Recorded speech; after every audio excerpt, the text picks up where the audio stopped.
Donald Trump has gone all out. On May 31st, he reposted a theory that mainstream media has long dismissed as a conspiracy, that President Biden has been replaced by a clone. This act sent shockwaves across the internet.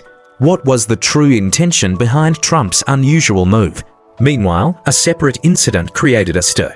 Homeland Security agents suddenly raided the office of prominent Democrat, Congressman Jerrold Nadler. What exactly did this influential figure, who once mocked the Mar-a-Lago raid, do to warrant such an action? On Sunday, June 1st, the New York Post broke explosive news. U.S. Department of Homeland Security agents raided the Manhattan office of Democratic Congressman Jerrold Nadler on Wednesday, May 28. The reason given was that staffers in his office were allegedly harboring rioters. One female employee was even seen being handcuffed. Jerrold Nadler, 78, is a senior Democratic congressman from New York, first elected in 1992. For over 30 years, he has been a seasoned Democrat in the House of Representatives, serving as a senior member of the House Judiciary Committee and a member of the Transportation and Infrastructure Committee. The sudden raid on a veteran congressman's office caused an uproar online. A video obtained by The Guardian shows an agent handcuffing a weeping female staffer. In the same footage, another employee demands to see a search warrant and tries to prevent another officer from entering a private area of the congressional office. The male agent, blocking the employee, states, "I am a federal officer. We are here to inspect some things." He added, "We have the right to inspect. You are harboring rioters in your office." In the background, another officer can be heard shouting, "Stop resisting." The tense standoff continued until staff allowed officers into the back office. After the incident came to light, the Department of Homeland Security released a statement explaining the situation.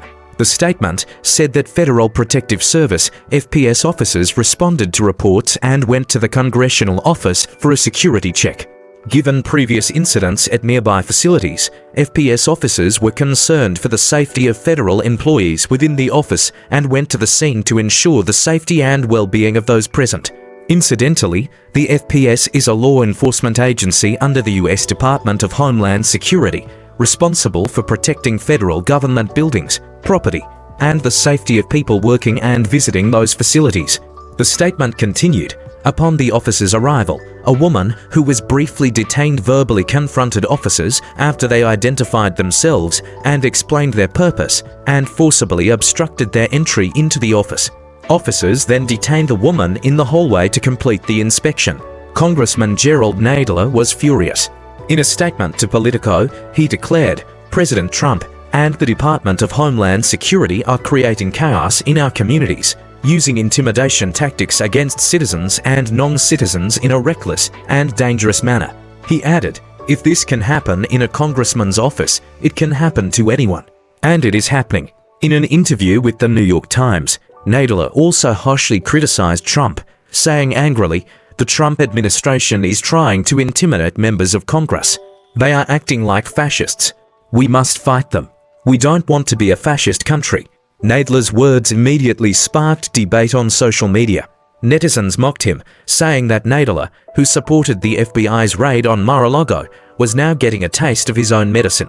The Mar-a-Lago raid, mentioned by netizens, began in the early hours of August 8, 2022, when the FBI raided Trump's private estate in Florida on suspicion of illegal retention of classified documents. This was the first time a US president had been raided by federal agents, instantly becoming global news. Republicans vehemently protested, while Democrats gloated. As a political opponent, Nadler has always been a strong critic of Trump. He even served as an impeachment manager during Trump's presidency. After the FBI raid on Mar-a-Lago, Nadler used one word to express his feelings. He wrote, "Good." In July 2023, after Republicans gained control of the House, Nadler discussed the execution details of the search operation with FBI Director Christopher Wray during a congressional hearing, supporting the FBI's raid on Mar-a-Lago and asserting that it was a lawful act. Some netizens commented, when the FBI raided Mar-a-Lago for no reason, Nadler was delighted. Another Democrat who thought they were above the law. "You are no more morally superior than anyone else, and certainly not immune to legal consequences." Another netizen wrote, "Congressional officers are not exempt from federal law, nor are their staff immune from prosecution. Yet another said, "It's time for these leftists to be held accountable.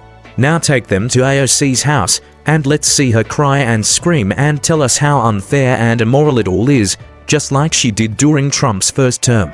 The animosity between Nadler and Trump is long-standing. Although both are from New York, in this deeply blue region, the left-wing Democrat Nadler's progressive views clashed sharply with Trump's conservative ideology. Nadler has championed marijuana legalization. In 2024, he held a press conference with New York Democratic Senator Kirsten Gillibrand, urging the Biden administration to remove marijuana from the Controlled Substances Act, thereby legalizing it at the federal level. Furthermore, Nadler describes himself as a staunch Zionist, firmly supporting Israel as a homeland for Jews. However, during campus protests against Israel, he publicly opposed police enforcement against pro-Palestinian demonstrations. It's worth noting that in September 2019, Texas Republican Representative Lance Gooden proposed a resolution to remove Nadler from his position as chairman of the House Judiciary Committee, citing that he unlawfully initiated impeachment proceedings before House authorization. Nadler, serving as an impeachment manager during Trump's first impeachment trial, unilaterally launched an impeachment inquiry against Trump without a formal House vote of authorization. At the time, House Democratic leader Nancy Pelosi was pushing for an impeachment inquiry against President Trump. Nadler, as chairman of the House Judiciary Committee, announced the start of impeachment inquiry hearings against Trump. However, according to House custom and procedure, a formal impeachment inquiry requires authorization through a full House vote, not a unilateral decision by a committee or committee chairman. Nadler overstepped his authority, violating normal House procedure, leading to Lance Gooden's resolution to remove him. If the raid on Nadler's office was big news, then Trump's sharing of a so-called conspiracy theory post on Sunday was truly explosive. On the evening of May 31st, Trump shared a post by a user named LLIJH on Truth Social, claiming that the current Biden is a clone and the real Biden died in 2020. The user's post read, "There is no Biden. He was executed in 2020. Biden's clone doubles and robotically designed, soulless, mindless bodies are what you see. Democrats can't tell the difference." The idea of Biden being a clone has been around for a long time. As early as the 2020 election, some pointed out that the then Biden was a fake Biden, comparing the earlobes, eye color, and other features of that Biden with the past Biden, claiming the real Biden had been replaced. However, this claim was widely dismissed as a conspiracy theory by mainstream media. Now, the current president of the United States, openly spreading a so-called conspiracy theory, immediately set social media ablaze. Reactions to the post were fervent and varied. Supporters were ecstatic. One ex-user named Jordan Clark wrote, "Trump just told the whole world what we've been saying. The real Joe Biden was taken out a long time ago. You are watching a scripted movie with actors, clones, and AI-generated footage, only to awaken people and make them aware of the cult and their plan to destroy the world." Another ex-user exclaimed, "Wow, President Trump just reaffirmed this post's validity." Another netizen echoed, "I can't believe President Trump just admitted this." A supporter cheered, "Okay, where did you just go? Go? The truth is coming. Buckle up." Another netizen wrote, "Thank you. Do you know how long I've been saying this? Trump was our president during his first term. I know Joe Biden was gone when he ran for president. They arranged a Biden actor. Blue eyes and brown eyes." This netizen also quoted the popular slogan, "Nothing can stop what is coming." Opponents also flocked to the post. One user scoffed, "Like all MAGA people, you're all into conspiracy theories. Do you also think the earth is flat? Just curious." Another said, "Trump's absurd conspiracy theories create chaos, much like his arbitrary exaggerations, highlighting the surreal and conspiratorial environment of the MAGA movement. Trump's intentions, disruption or entertainment." So, what was Trump's true intention in making this post? We can analyze two possibilities.